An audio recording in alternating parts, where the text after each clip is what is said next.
We will now commence our next discussion on Sri Lanka's current social safety nets and how it can be improved going forward. I invite Ms. Gayani Hurulle, Senior Research Manager at LIRNEasia, on stage for her presentation. Hello. Hi, everyone. I'll just get started now. Righto. So what I'm going to be doing is doing a brief presentation on social safety nets before the panel discussion starts. What I'll do is give you an overview of the institutional environment in which we operate. I'll talk about some of the high-level thematic areas in which are very relevant to social safety net reform, do a deep dive into a couple of those areas, and then set up for the panel after.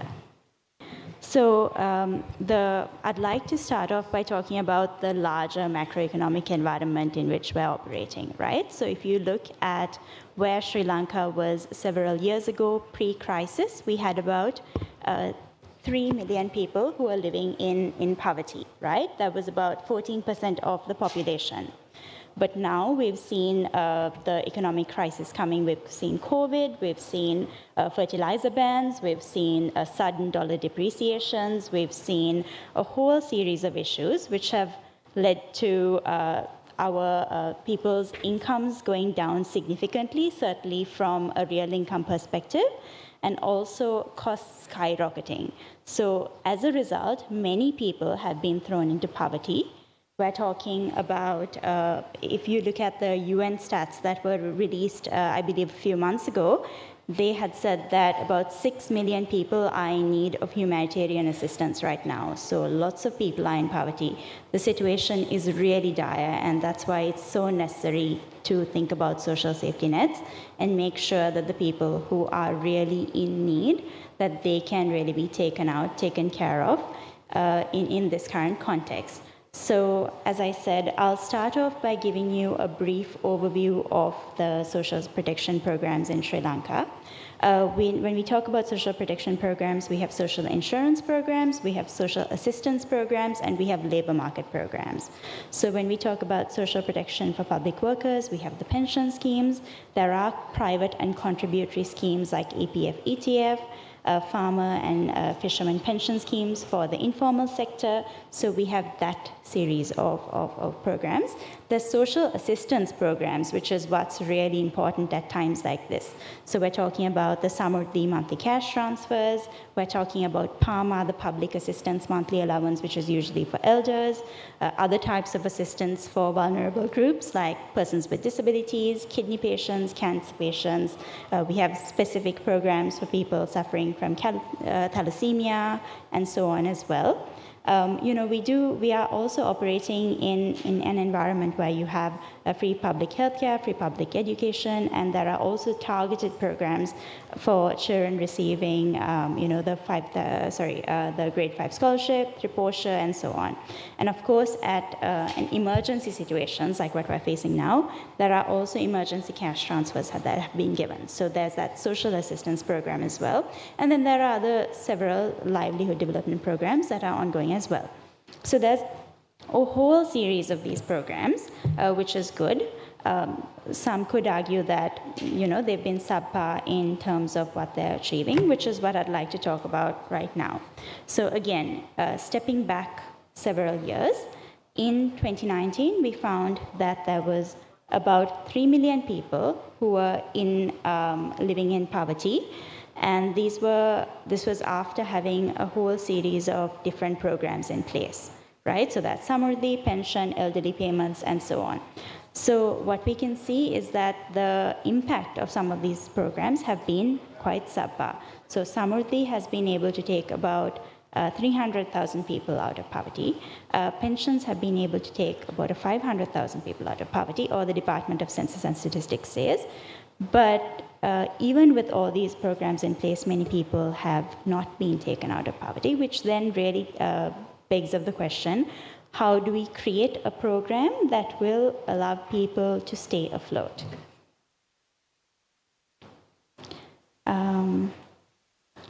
Righto. So this is why reform is really necessary in many areas to respond to both emergency and long-term needs, right? And I've spelled out a couple of these up front. And then, I'll do a brief overview of this, and then we'll go into more detail as we go on. So it's important to talk about coverage or targeting, which has been a big thing that we've been talking about, which is, are enough people covered? It's important to talk about the adequacy of benefits, which is, are people getting enough money? It's important to talk about the type of benefit that people are receiving. So do you give cash? Do you give vouchers? Do you give in-kind transfers? That's an important conversation that has been happening as well. Important to talk about the ease of access and delivery. How do you get this to people? Administrative processes, fiscal sustainability, because we're dealing with limited budgets, especially in Sri Lanka. Important to talk about depoliticization, the efficacy of the programs, which is what I showed earlier in my slides, and then also graduation, which is how do you make people self-sufficient in the long run. And when we're talking about all these different thematic areas, it's important to balance between competing needs. So in the short run, for example, it may be more pertinent to talk about the adequacy of funds and making sure that as many people as possible are covered. But in the long run, it's important to think about how, the graduation elements of it, making sure that it's depoliticized, making sure that the systems are actually achieving what it originally set out to do. So we should be thinking about all of these, but some of them may be getting a little bit more weightage in the short run. So what I'm going to be talking about are just a couple of these, and I'll start off by talking about targeting. Apologies, there are some issues with the slides, but I'll just try and go on despite some issues. So targeting, here we're talking based on a survey that LIRNEasia did last year. We did it actually to measure the impact of COVID, but I thought it was quite useful to talk about it here as well. So what we found is that 30% of households received regular welfare payments. This includes payments like Samurdhi, PAMA, disability, and so on. Now, there was also this 5,000 rupee grant that was given during COVID. And what we found is that 71% of households received it. And this makes sense because in addition to the households that received Samurdhi, disability, and so on, it was also opened up to people who were on Samurdhi waiting lists. And then people who had lost their livelihoods were able to register and get on these schemes. So the coverage of that was actually much greater. But what we found is that there was issues in targeting with a lot of inclusion and exclusion errors.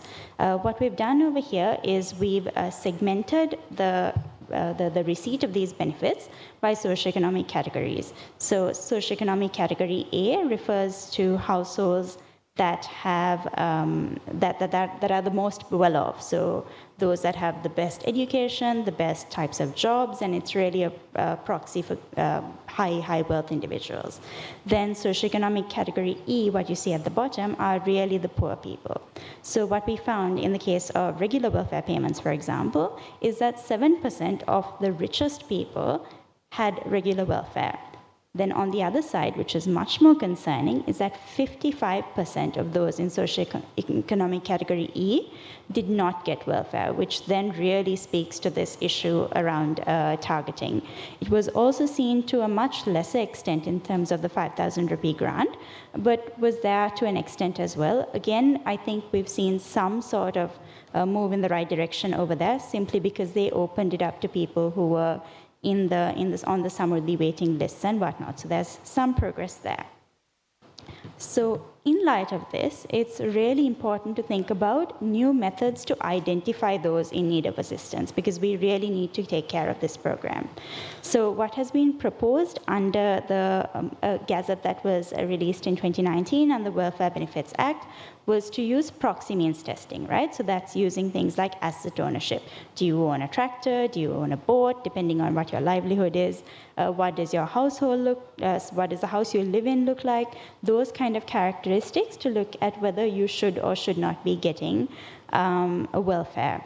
And this is certainly one way that we can go about it, but it's also important to look at more options, particularly in the case of identifying the newly poor, because sometimes these sort of factors won't reflect sudden changes in income. So there are all these different types of new data streams that are being used. So there's call detail records, satellite imagery, all sorts of new data that are being used to identify the newly poor. And we're seeing evidence from Togo, from India, from Philippines, from all sorts of countries that this is really promising. And it's working out quite well in those senses. And there was, I think, actually a study done on Sri Lanka itself several years ago. So important to think about how we can use these streams, because this sort of data is generated anyway, so we don't have to undertake really costly surveys to identify this.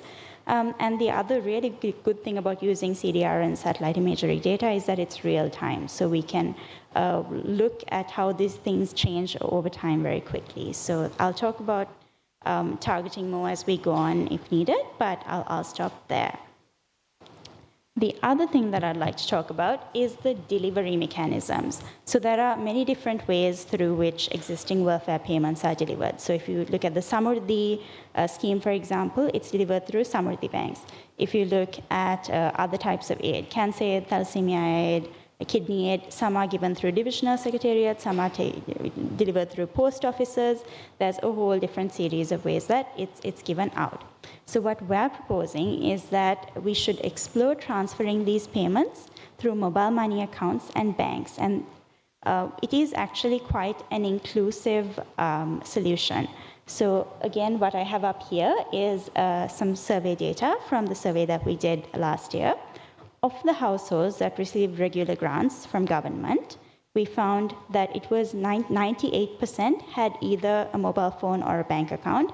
In fact, 75% of these households who received regular grants had both a bank account and a mobile phone. So it is something that we can certainly explore as we go on. And what we're proposing here is that you transfer the welfare benefits to bank accounts or mobile phones, and then allow cash out at all ATM branches and mobile money outlets. So I'll take the example of Samurdhi here just to compare what is and what could be. So if you transfer to an existing Samurdhi bank, there are about 1,000 Samurdhi banks around the country. You can see on the left here, the map that is put up here, you can see the red dots are where the Samurdhi banks are. And on the right, what you can see is the different cash out points that you have. If you do look at transferring via bank and mobile transfers. So then you can actually go and get your benefits from any of the different ATMs, maybe commercial bank, Sampat Bank, Kagis Bank, so on, as well as from all the different operator touch points. So Mobitel and Dialog touch points, different communications, and so on. So then what you have is that versus the 1,000 different touch points that you'll have with the Samurdhi Bank, you have over 5,000 touch points in this new different mechanism. So we should look at that sort of solution just to make it easier for people to go get their benefits. And we've mapped this out here by looking at transaction costs. So again, we've compared Samurdhi banks versus the new solution that we're looking at. If you look at the time on the distance taken to travel to the nearest Samurdhi bank for the lowest income decile, which is what you see on the extreme left, you'll see that they often have to travel about 8 kilometers to get to their closest Samurdhi bank. But if you transfer it to a bank account or a mobile money account and they cash out from those points, the distance that they will have to travel would go down significantly. Right? So it's worth thinking about it just even from this transaction cost ease of use element if we're looking at this particular delivery mechanism. So I will stop there and then leave it to Sathya to take the panel discussion forward. I hope this has been useful in just giving you an overview of the system in which we operate in. The big thematic areas in which we need to talk about when discussing reforms in the area, and some of the other solutions that we've been thinking about. Thank you.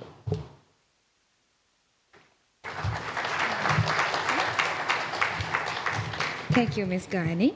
Now I will introduce the rest of our speakers.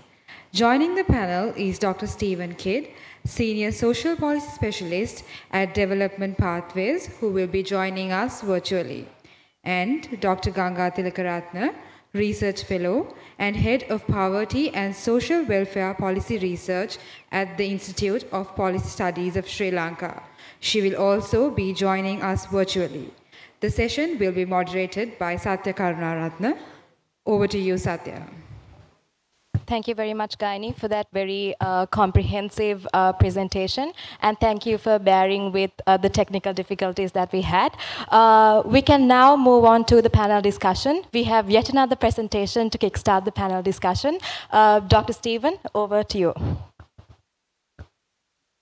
Thank you very much. I hope everybody can hear me. I'll just share my screen and I hope that will come through. So I just want to, sorry, can you see that?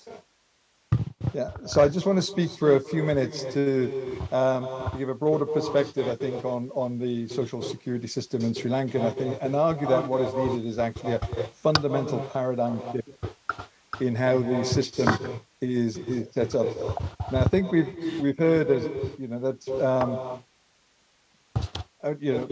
already about that Sri Lanka prior to the crisis had a poverty rate of 14%. But I think we need to think about poverty in a different way. If we were to compare the welfare distribution between Sri Lanka and Sweden, which I have here, I don't have time to explain it. If you were to look at it, you would see that actually, prior to the crisis, 96% of Sri Lankans were poorer than the poorest 5% of Swedes.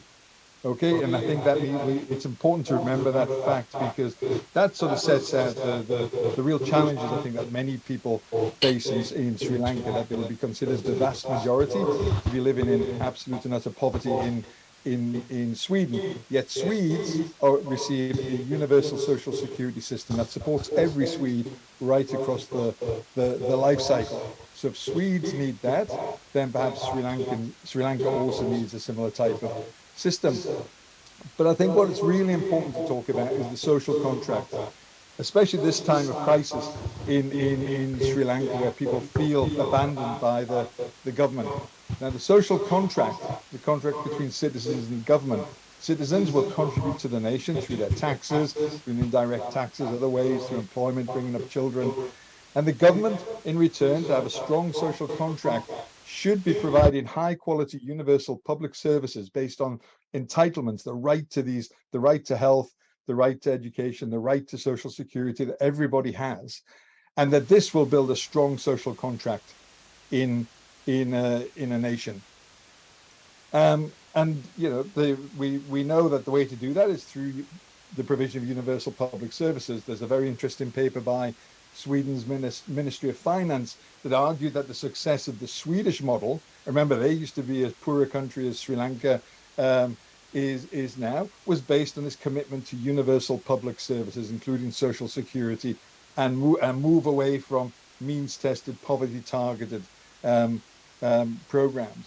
Because the problem is that with the social contract, if the government no longer provides high-quality universal public services, then the social contract will get broken, people will stop contributing to the nation, and then ultimately we could end up in crisis with people on the streets and often falls of government, as we've seen recently happening in Sri Lanka. And this is what we need to avoid, is this collapse in society. But unfortunately, I think Sri Lanka currently, with the model that it's at now, which has just been described to us, has a social security system that leaves those on middle but still low incomes without any support, apart from a few little programs for fishermen and others through contributory schemes. So if you look at this diagram, where it's an ideal depiction from the richest at the top to the poorest at the bottom, it's this kind of model where you have social assistance for the poor, so similar to the Samurdhi program, and then some contributory schemes and civil service pensions for those in the formal sector and better off. But those in the middle are left, but they're still living on highly insecure incomes and would absolutely benefit from access to social protection. And indeed, the model that Sri Lanka has had is the kind of model that Europe had in the 19th century. almost 200 years ago.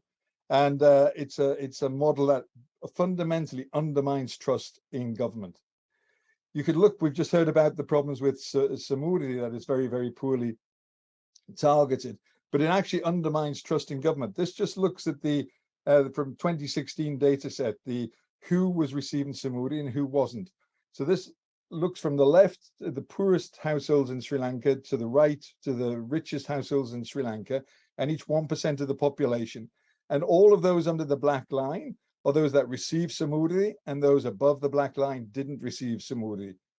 So, but in reality, it's this group to the left of the red line with a group that all were meant to be the target recipients of Samurdhi. But you can see that the exclusion error was 58%.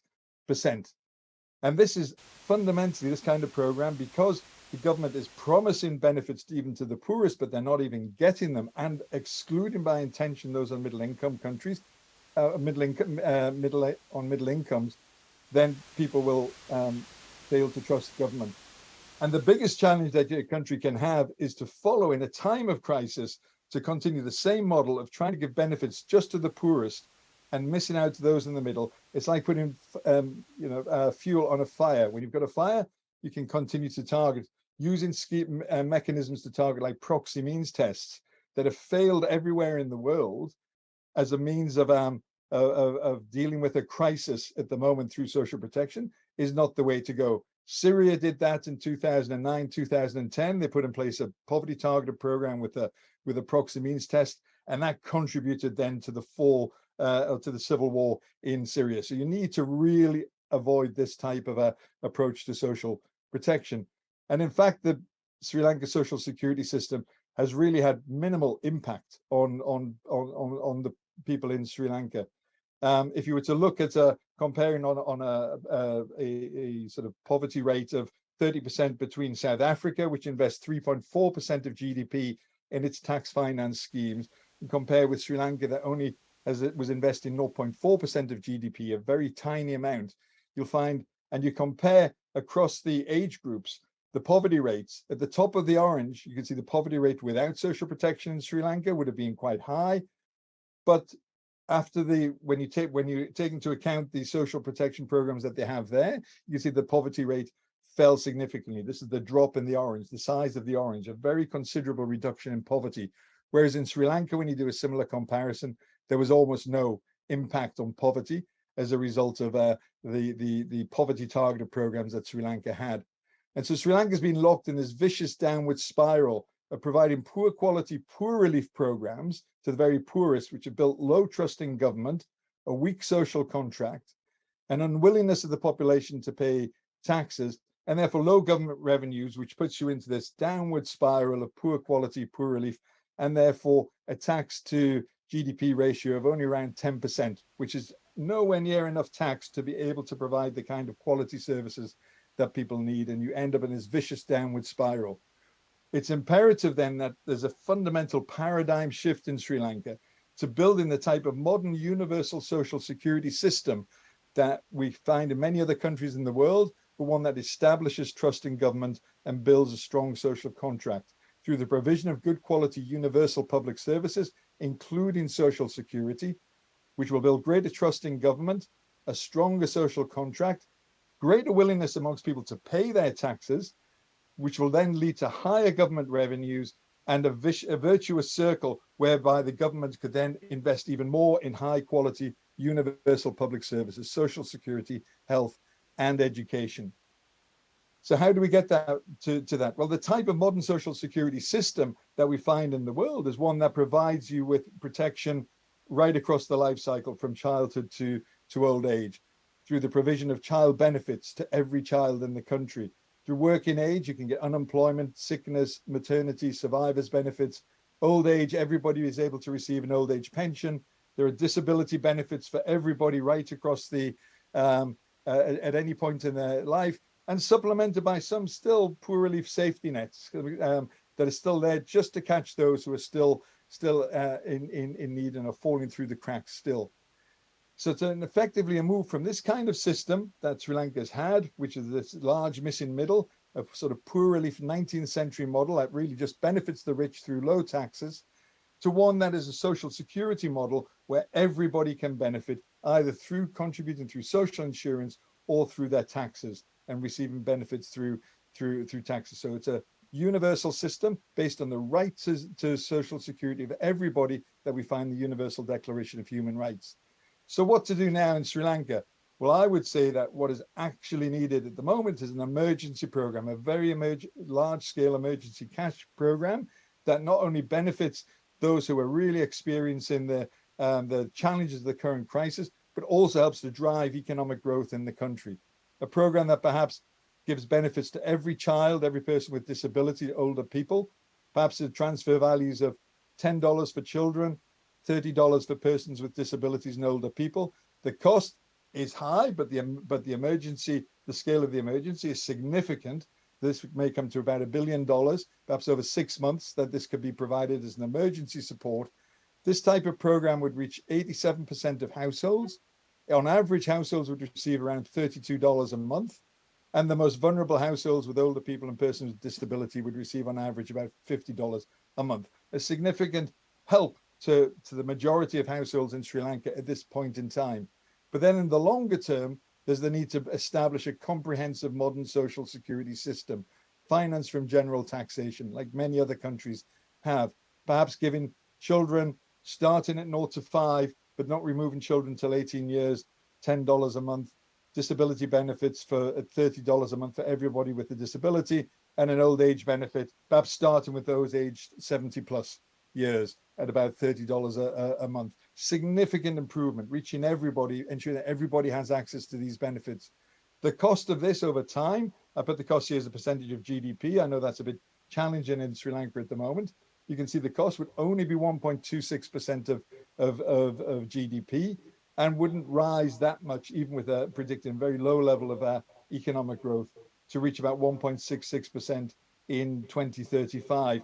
And to put that in context, that's how much Nepal, a much poorer country than Sri Lanka in the region, is already investing in its tax finance social security system. If Nepal can do this, then certainly Sri Lanka can do the same thing. And this helped Nepal get out of its crisis of civil war that it had up to about 14 years ago. So I think that the choice for Sri Lanka now is to continue, is start. You can imagine that you're selling a kind of car to the population. You can continue to sell the second-hand lard, a poor relief system that you have at the moment, the one on the right, with introducing the proxy means tests that have failed in every country, that generate distrust amongst the population, leave the majority without any support.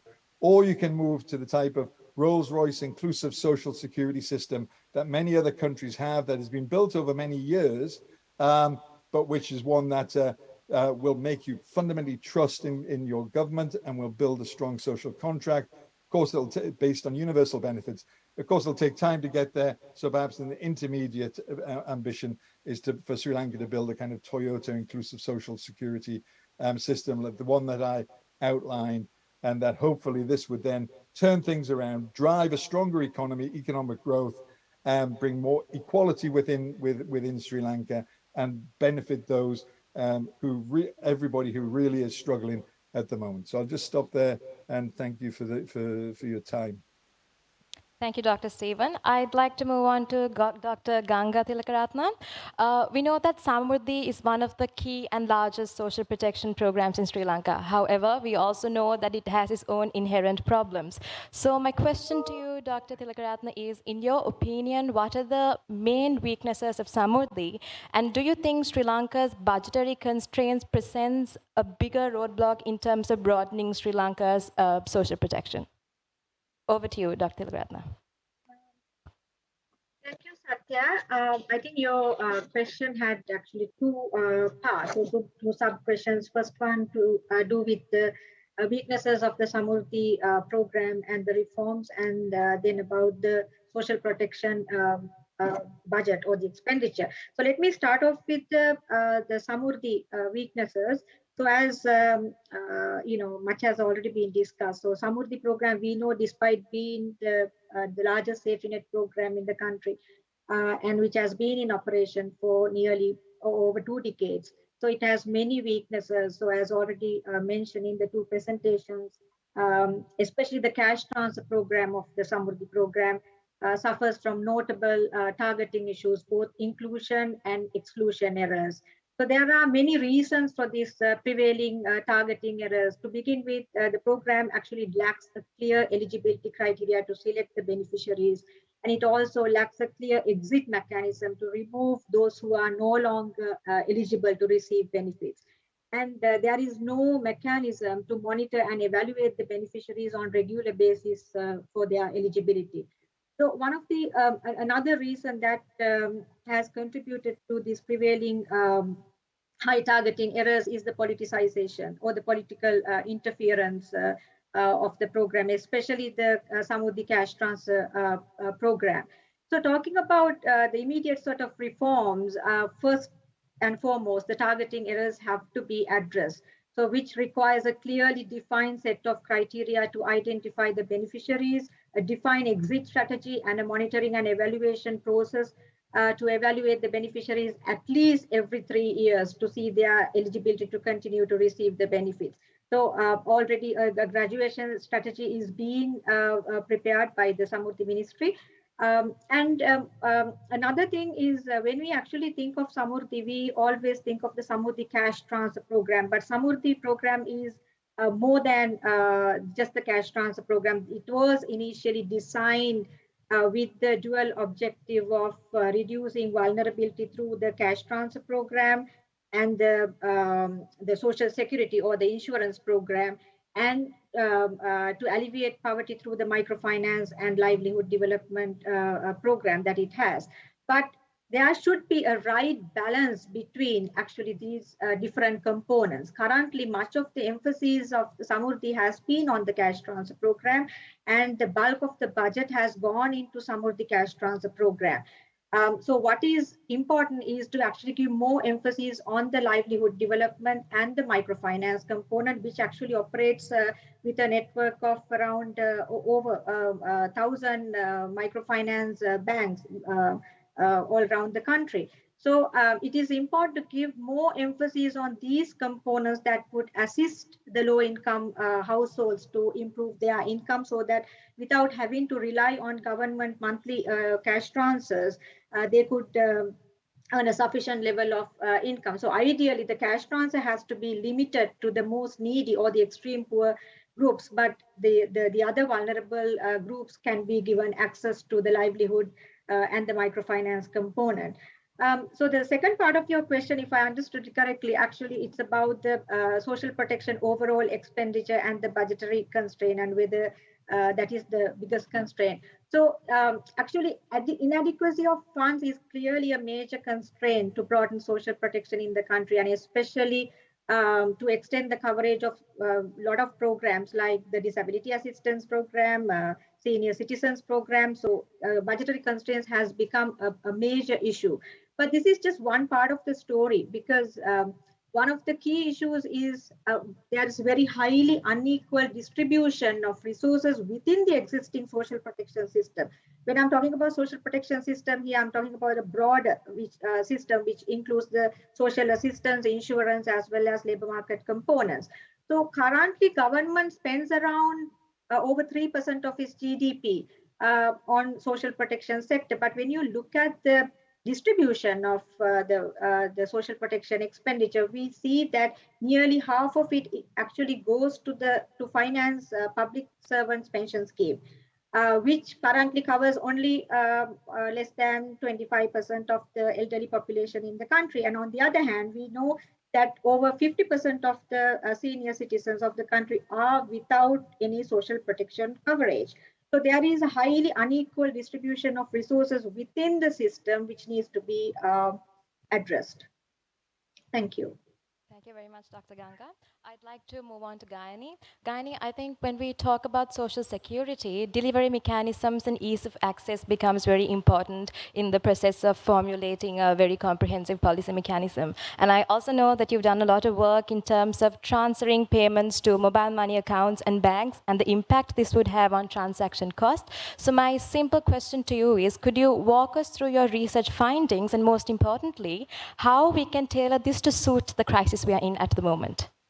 Right. Thanks, Sathya. So I think, again, when we talk about service delivery, it's good to go back to first principles, right? So, and those of us who work in certainly digital policy and, service delivery through those mechanisms, we always think about making sure that services are easy to access, they are reliable, they are just, and they're really work in a way that works for the people, right? And I think we need to always go back to those first principles and make sure that this is the kind of program that we try to create.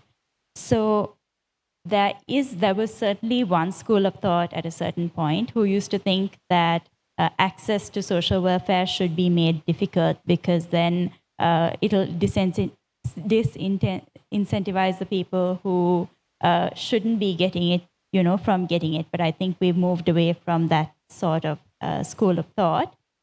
So which is really why we thought, okay, let's think about service delivery. How do we make it better? And then how do you think about digital solutions? Because part of what we're trying to figure out is future-proofing these sort of solutions, making sure that things work in the long term. Certainly we can see that digital access and use is increasing. So this is certainly something that we can think about. So I think I spoke in the presentation about what we were thinking about in terms of transferring the benefits to bank accounts and to mobile money accounts. Mobile money use is fairly low in Sri Lanka, but mobile ownership and use is very high. So there's potential to use that, and certainly bank account ownership is quite high as well. So there is potential there.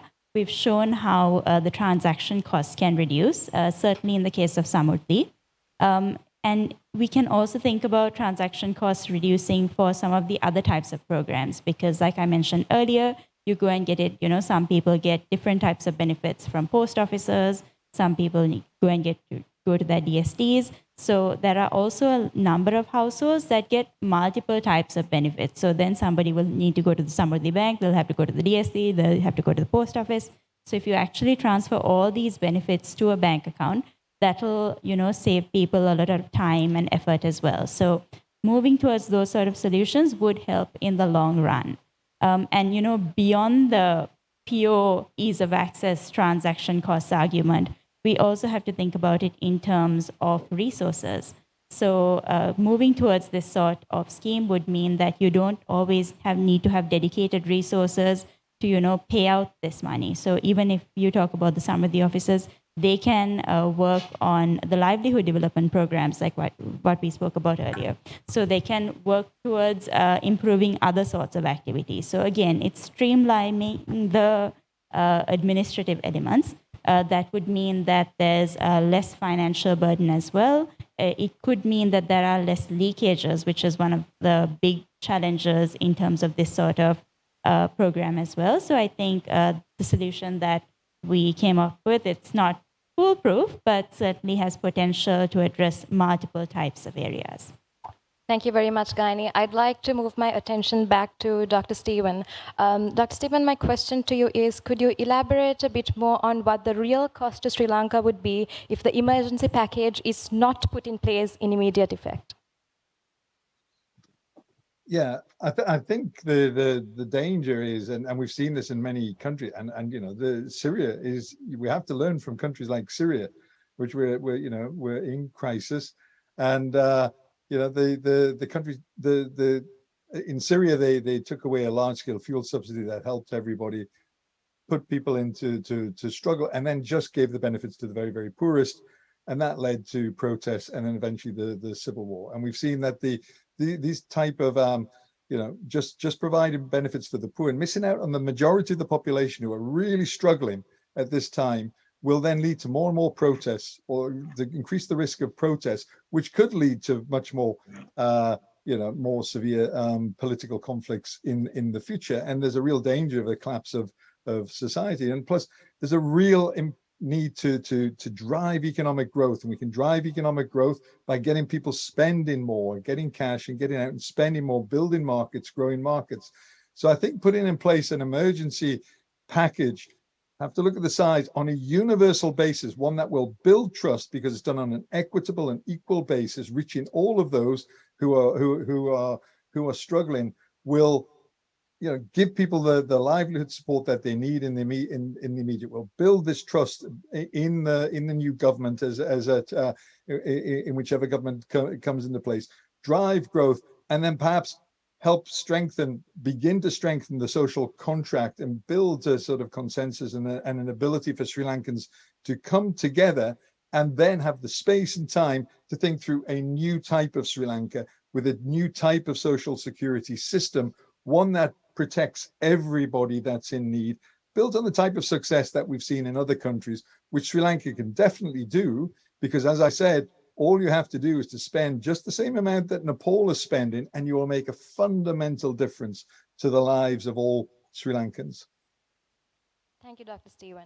Now that we've had two presentations and we had all of our speakers speak to you, before we move on to discussing Sri Lanka's social protection responses to COVID-19, I'd like to open the floor for questions. If there's any, please do indicate, and we will provide you with a microphone. Can we please have a microphone here, please? Professor Sathya Karunarathne has a question. Can we please have a mic here? Thank you very much. I enjoyed all the three presentations. After listening to the three presentations about Sri Lankan situation and very interesting comment made by Dr. Stephen King, I really think that we need to think about the possibility of introducing a universal basic income system. And we need to look at the Indian debate on this. Recently, I read a paper done by Professor Vijay Joshi from Merton College. He has done an estimate of cost of introducing a universal basic income scheme compared to other complications and costs involved in various other programs. Then he finds that it's far more beneficial to go for a universal scheme and scrap all the other system, which, as Steve clearly mentioned, targeting had become difficult, and it has destroyed the trust of the government, right? And the solution would be a universal scheme. We need to make this estimate and see whether we can do it. The second point I want to make is that when we discuss about social welfare system in isolation of the structural adjustment package, the relevance of the discussion become diminished, right? We need to see how this can be fitted within the stabilization policy package. And when you talk to the three advisors to the government, including the World Bank economists, they are in favor of a universal basic income system. And again, some of the elements in the structural adjustment package, like abolishing price subsidies and the income generating from there, can be a source for introducing a universal basic income system. I think we should talk about how to fit the welfare network system within the stabilization package. And to make the stabilization package, tax increases and other things, to make them politically palatable, we have to sell the welfare system together with the program, right? Now, if you just prescribe increase in taxes, people would not be very happy. But if you can combine the two, that would make the system, things more politically palatable. Thank you very much, Professor Sathya Karunarathne. If any of the panelists want to give a short response to what was stated by Professor Sathya Karunarathne, I can provide you with that option. I could just say, I mean, I think there's potentially strong arguments for, as an emergency package, a universal basic income. What I was providing was something similar, but focusing on three categories of the population: children, older people, and persons with disability. But I have done work we did a paper with UNDP where we also looked at the universal basic income for Sri Lanka, how much it would cost and the kind of impacts it would have had under the COVID-19 crisis. So I think there is a space there, but I think it's one option. It's more expensive. A way to move towards something like that is the kind of universal benefits that I proposed, focusing initially on children, persons with disability, and older people as a first step. It's slightly lower cost, but it is a sort of move towards building this sense of a universal system based on rights and entitlements and a fair and just system for all Sri Lankans. I think that's the critical thing that needs to be delivered in time of crisis. Thank you very much, Dr. Stephen. I'd like to move back to Dr. Ganga Tilakaratna. Moving our attention to Sri Lanka's social protection responses to COVID-19. My question to you, Dr. Tilakaratna, is do you think that this presented Sri Lanka with an opportunity to strengthen our social protection systems? And do you think one can say that we have built back better? Thank you, Sathya. So clearly, the pandemic has given us an opportunity to re-look at the social protection system and to understand its weaknesses. So, in response to COVID-19, the government distributed this 5,000 rupee cash transfer to affected families, which in several rounds. So we know that in the first round, this covered around 5 million, but then there were many issues, as was also highlighted in Gayani's presentation. So there were long queues to collect cash and delays in distribution of payments, and there were a lot of targeting issues, both inclusion and exclusion errors. So it is actually important for us to first look at what were the root causes for these issues.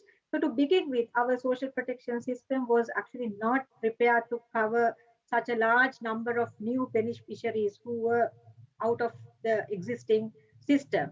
And the current social protection system also didn't have an integrated beneficiary database or a social registry. So what we actually had was just the individual list of beneficiaries and the waiting list for the individual program. So at the time that this happened, the rural committees were set up to come up with the list of the potential beneficiaries, which actually led to some room for leakages and targeting errors. So also the current system that we have is a fragmented system. So with several programs implemented by different implementing agencies, but there is very little coordination among these the programs and the implementation agencies. And also we didn't have an efficient delivery mechanism. So this is why that we could see long queues to collect the 5,000 cash transfer even during such a pandemic. So clearly, pandemic has given us an opportunity to relook at our system and to come up with ways to strengthen it, especially in terms of broadening social protection, to find ways to include those who are currently excluded from the system, to come up with a universal system maybe, and also the need to integrate the social protection system from the current fragmented system, and also to come up with an efficient delivery mechanism. So answering your question, whether we have actually built back better, I can't say we've actually built back better, but we've certainly taken certain initiatives, just very small steps. There is this safety nets project under which the integrating social safety nets is being happening, but this was an initiative that was taken pre-COVID, and after COVID, the coverage of certain programs like the disability assistance and the kidney patients program, the coverage has been extended to those who were identified as in the wait list during the COVID-19 and who received the cash 5,000 cash transfer benefits. But in terms of building back better, we have a long way to go in terms of building a strong and resilient system. Thank you very much, Dr. Tilakaratna. Moving back to Gayani. Gayani, adequacy of benefits provided have been a long-standing issue in terms of social protection in Sri Lanka. How important is this, especially at a time like this when we are facing high inflation? Yeah, thanks, Sathya. So yes, absolutely. This has been a problem that has been very long-standing, and it really is rooted in the fact that we spend so little money on social protection. And I think Dr. Ganga spoke about this as well, in terms of we allocate, and actually Dr. Stephen as well, in terms that we allocate such a small percentage of our budget towards social protection, and we do spend a lot of money on other things like defense and government sector salaries and so on, right? So there's a much more deep-rooted macroeconomic issue, which leads to the inadequacy of the benefits. And you can really see that when you look at what the actual beneficiaries get. So on average, I think a Samurdhi beneficiary gets about 2,300 rupees a month, which is so little, especially in this current context where we're seeing such skyrocketing inflation. Costs of living is increasing significantly. So then those sort of small amounts don't really amount to much. So we really need to think about it from several different lenses. One is allocating a larger proportion of our budget, which now I fully understand is dwindling, towards social safety nets. And then afterwards, thinking about how we give people more money within that, right? So it's a tough balance to take. One solution that we've certainly been thinking about is the need to inflation adjust these amounts. And they've sort of started doing this with the 5,000 rupee grant.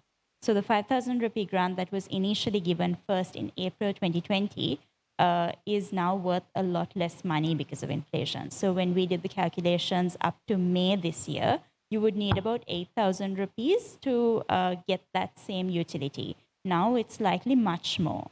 So then that need to inflation adjust is necessary. I believe now some of those adjustments have been made because 7,500 is being given instead of 5,000. So that line of thinking is certainly there. But what we've been thinking about is why not go a step further? Why don't you actually create a system that is more easily adjustable and then can be adjusted up or down on a monthly basis as needed? So that we've sort of started moving towards that in terms of fuel pricing. So why don't we do that for social safety nets as well? As inflation increases month by month, or even as prices go down, we can adjust. We can take other things into consideration, like are there other sort of schemes that are ongoing? Are in-kind transfers being given? So then the cash transfers that are given can be taken down. We can have different sorts of mechanisms for different types of schemes depending on the different variables. So worth thinking about it from that sort of lens. And I think I'd like to also comment on this universal basic income, that sort of argument that has come up.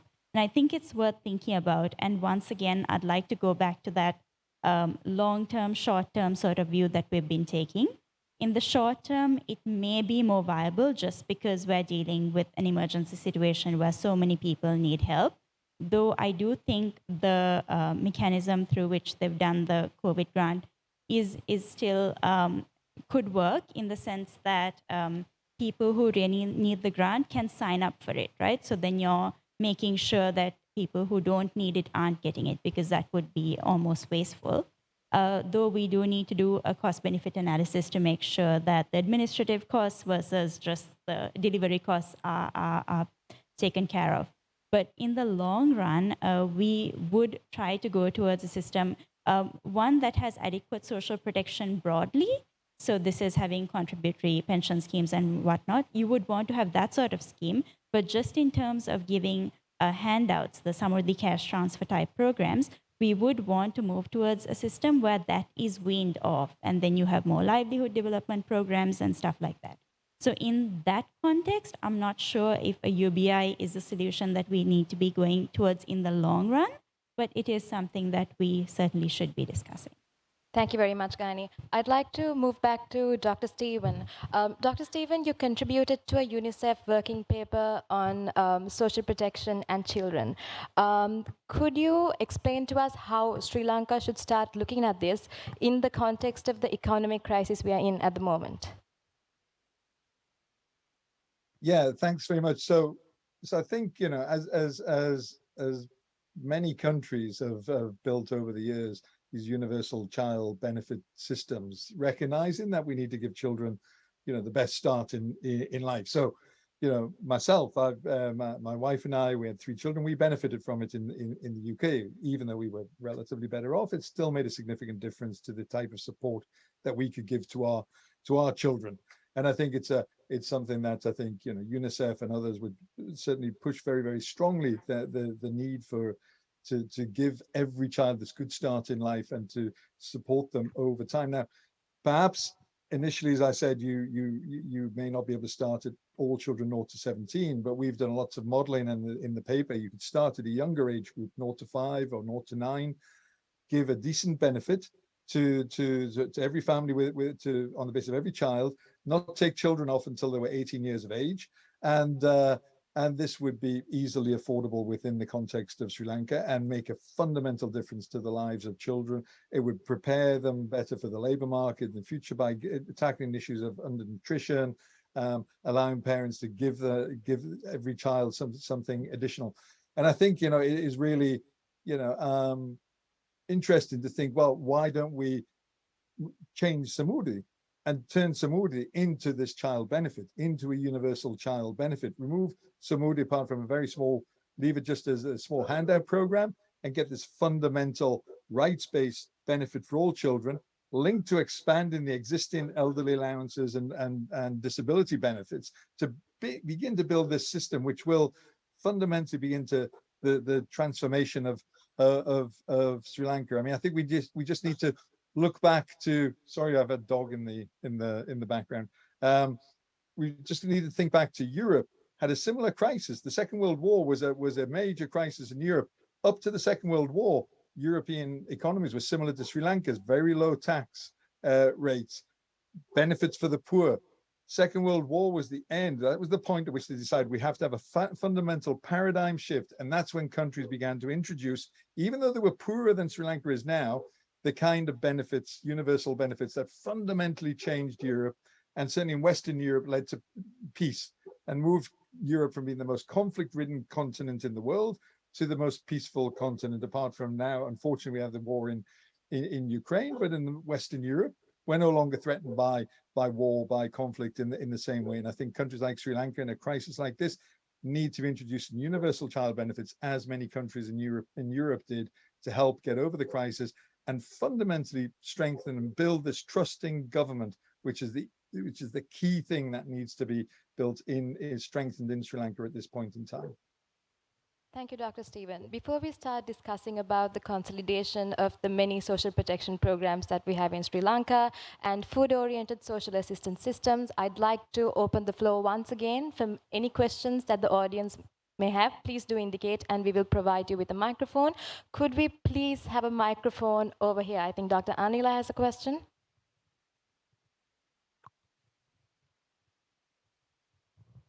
Excuse. Thank you. Yeah.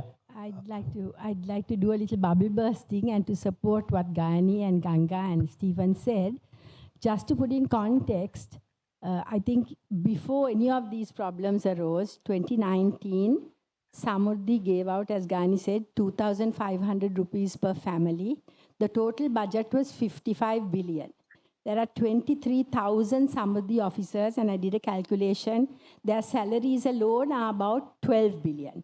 When you add their pensions, when you add their transport, all the administrative costs, probably 30% of what is going to the people is going to keep this system going.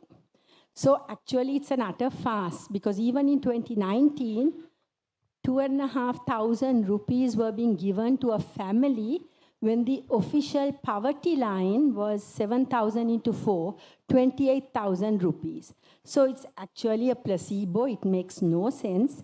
And to think that 23,000 Samurdhi workers can be converted into teaching people livelihoods is utter nonsense. We already have a very good public health system. We have an education system through which we can use that 2,500 rupees to give the children malnutrition. I'm certainly not sure that continuing to thinking that Samurdhi can turn into some magical solution to our problem is going to work. So let's get the facts straight. The second point I'd like to make is, in this context, 60% of our people are in the informal sector. The reason they are now in poverty is because they have no livelihoods. If all the money we can get can be just bridge financing can be just got to provide fuel, to provide cooking gas, and to provide 24% electricity. Those 60% of daily workers can go back to their livelihoods. They are not beggars. They don't want these 5,000 rupee handouts once in 2 years. They want to live their lives. So I think the focus in terms of addressing social protection is to give people the rod, to give them their livelihoods back by setting the situation where they can all go. The fishermen have no fuel, diesel, the farmers have no transport.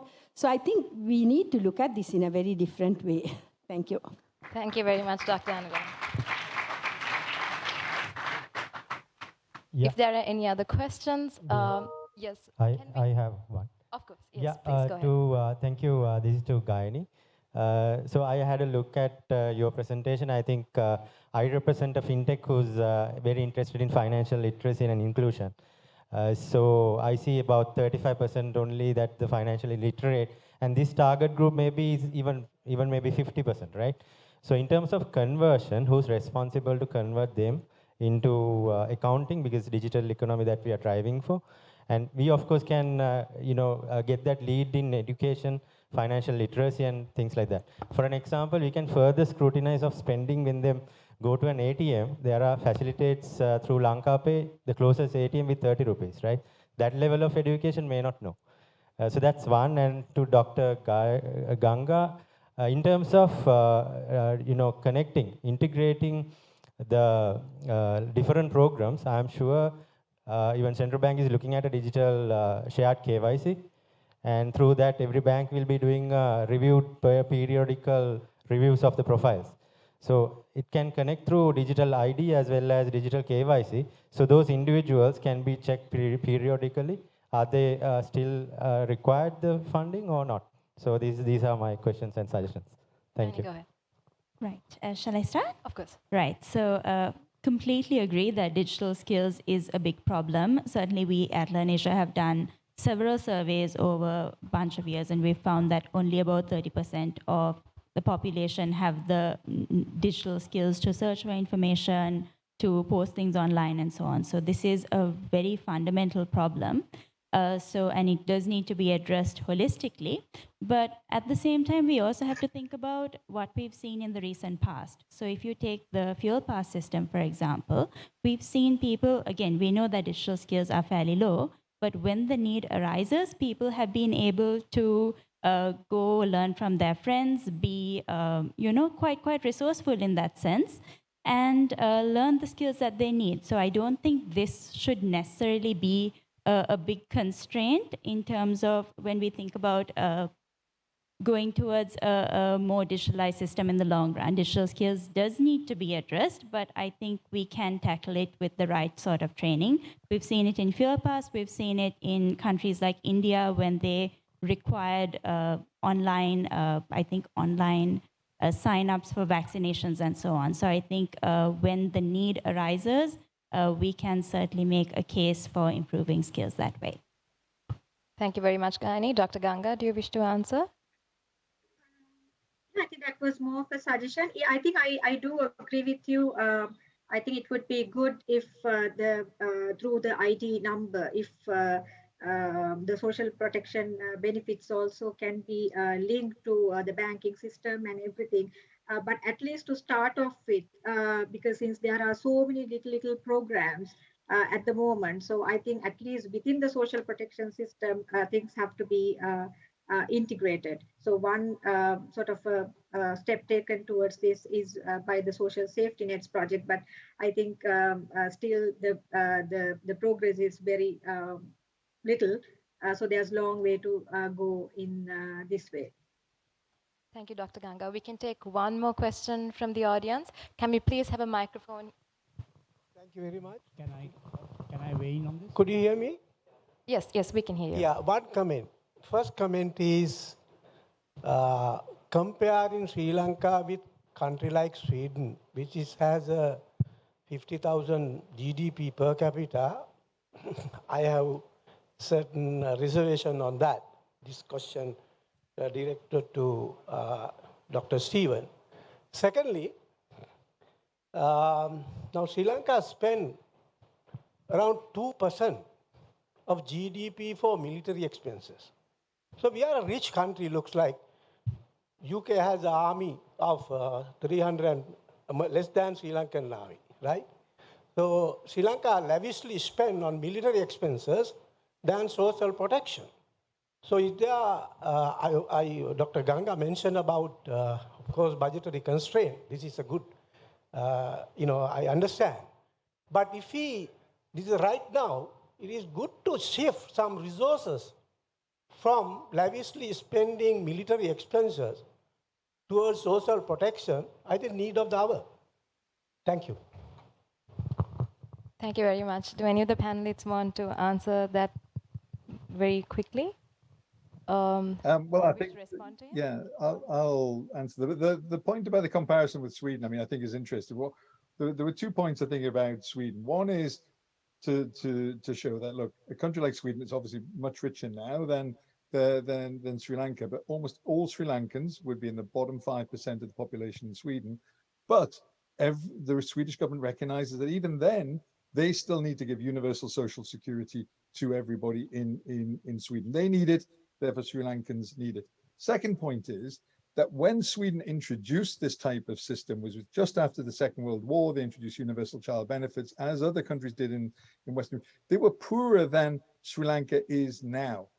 So if Sri Lanka but that was one of the keys to the success, as you can read in this paper from the Ministry of Finance in Sweden. How did it become a prosperous country?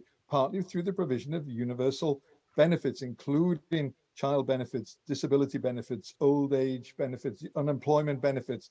So if Sri Lanka wants to be in 50 years like Sweden is now, then why not start learning from what Sweden did when it came out of a similar crisis and other countries did after the Second World War, and the type of policies that they put in change were a fundamental shift. Can Sri Lanka learn from that to become prosperous like those countries were have become now? And I think there's different lessons. We need to learn from history as well as looking at other countries. And as I made, the other point is learn from Nepal, which is spending 4 times as much as Sri Lanka and delivering much better outcomes for its population through its commitment now to gradually build a universal system in Nepal. Thank you, Dr. Stephen. Very quickly, I think Mr. Thilan had one question. We can take that question and move ahead with the discussion. Very quick comment, because the theme of this being reset. Gayani, in order to proceed with mobile money, there's already a platform that has been developed by Dialog and Mobitel, which was used in 2017, where you can actually implement mobile money very, very quickly. But in the interest of reset, one of the most significant bottlenecks towards inclusion, financial inclusion, and also bringing in fintech into play in addressing some of these issues has been the settlement and payments department of the central bank having just too much clout. There was too much blockages, I think Dr. Harsha and I faced when it came to introducing the Aadhaar card. Then we tried to do a PPP in a cashless transit smart card. Significant bottlenecks were seen at the bureaucratic way in which private sector, public-private partnership innovation was to be introduced through the Central Bank Payments and Settlements Department, working in concert with Lanka Clear. So that needs to be really looked at, because we are looking at reset here. Yeah, absolutely agree. So I guess a question is that, okay, so even if we do need to work on the mobile money elements, could we not get started on the bank transfer elements at least? And maybe then slowly include the mobile money elements as we go on. Going back to, thank you, Gayani, and thank you, Mr. Thilan. Going back to Dr. Ganga, speaking about Sri Lanka's food-oriented social assistance system, we know it has completely transformed over time. Could you quickly walk us through this transformation and explain to us whether Sri Lanka should reconsider food-oriented social assistance programs? Thank you, Sathya, for this question. So as you actually correctly mentioned, so Sri Lanka has seen a transition from the universal food-based safety nets to more targeted cash transfers over the decades. So we had universal food ration or food subsidy programs that were implemented way back in 1940s, I think, which continued for about 2 decades. These were implemented during the Second World War, uh, basically to ensure equitable distribution of limited food supplies and to protect consumers from inflationary pressures. But these universal programs were actually very, at that time, it was very costly. And due to the rising cost of these programs, so there were efforts time to time to change them to targeted programs. But there were sort of widespread protests and food riots, I think, in 1950s. So the reforms were delayed till after the economic liberalization in 1978. Then this food ration program was actually replaced by a food stamp program. So basically, this helped to reduce the fiscal burden and to maintain allow to maintain a stable budget. But then the effect of it on the nutritional status of the families, there were evidence it was less effective, and also the value of the food stamps were declining with the rising food prices. So after that, we know that Janasavya came in 1989, and then this was replaced by the Samurdhi. But Samurdhi also, the welfare component, initially had a food stamp component as well as a cash transfer component. So which was completely replaced by a cash transfer program that we currently have in the Samurdhi program in 2012. So at the moment, we don't actually have very many food-based safety net programs. So only the food-related social assistance programs that we have are distribution program and the midday meal programs for school children. So answering your question whether Sri Lanka should reconsider food-based safety nets given this current crisis. So I don't actually believe that we will have to think of such universal sort of food ration type of schemes we had in the past at the moment, given that we have not really reached that level of supply shortages at the moment.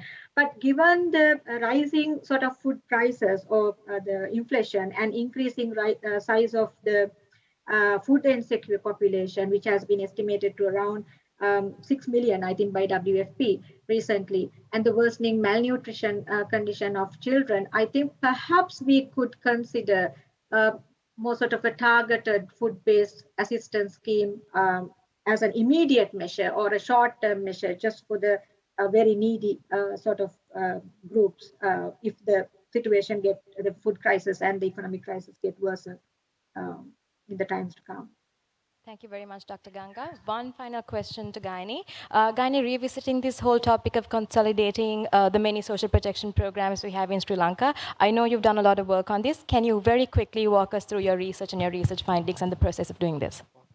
Right. So I think actually Dr. Ganga spoke about this briefly as well. So I'll try and make it quick. So if you go back to several years, the crux of the issue that we're actually trying to fix is a fragmented system, right? So what we're trying to do here is to bring everything together. So the Welfare Benefits Act, which was passed in 2002, actually sets a good precedence for this. Because what it appoints a Welfare Benefits Board under the Ministry of Finance, which then takes control of two different elements. One is identifying the beneficiaries and then the payment mechanism. So then that is really has been step one in trying to consolidate this. The other thing is what the World Bank is working on right now, which is a unified beneficiary database.